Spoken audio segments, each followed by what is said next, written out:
பொழுதுபோக்கு வாழ்க்கை அல்ல, கடமைதான் வாழ்க்கையே.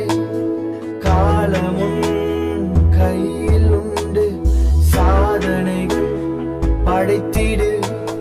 வாழ்வது ஒரு முறைதான், உன் பெயர் சொல்லும்படி வாழ்ந்திடு.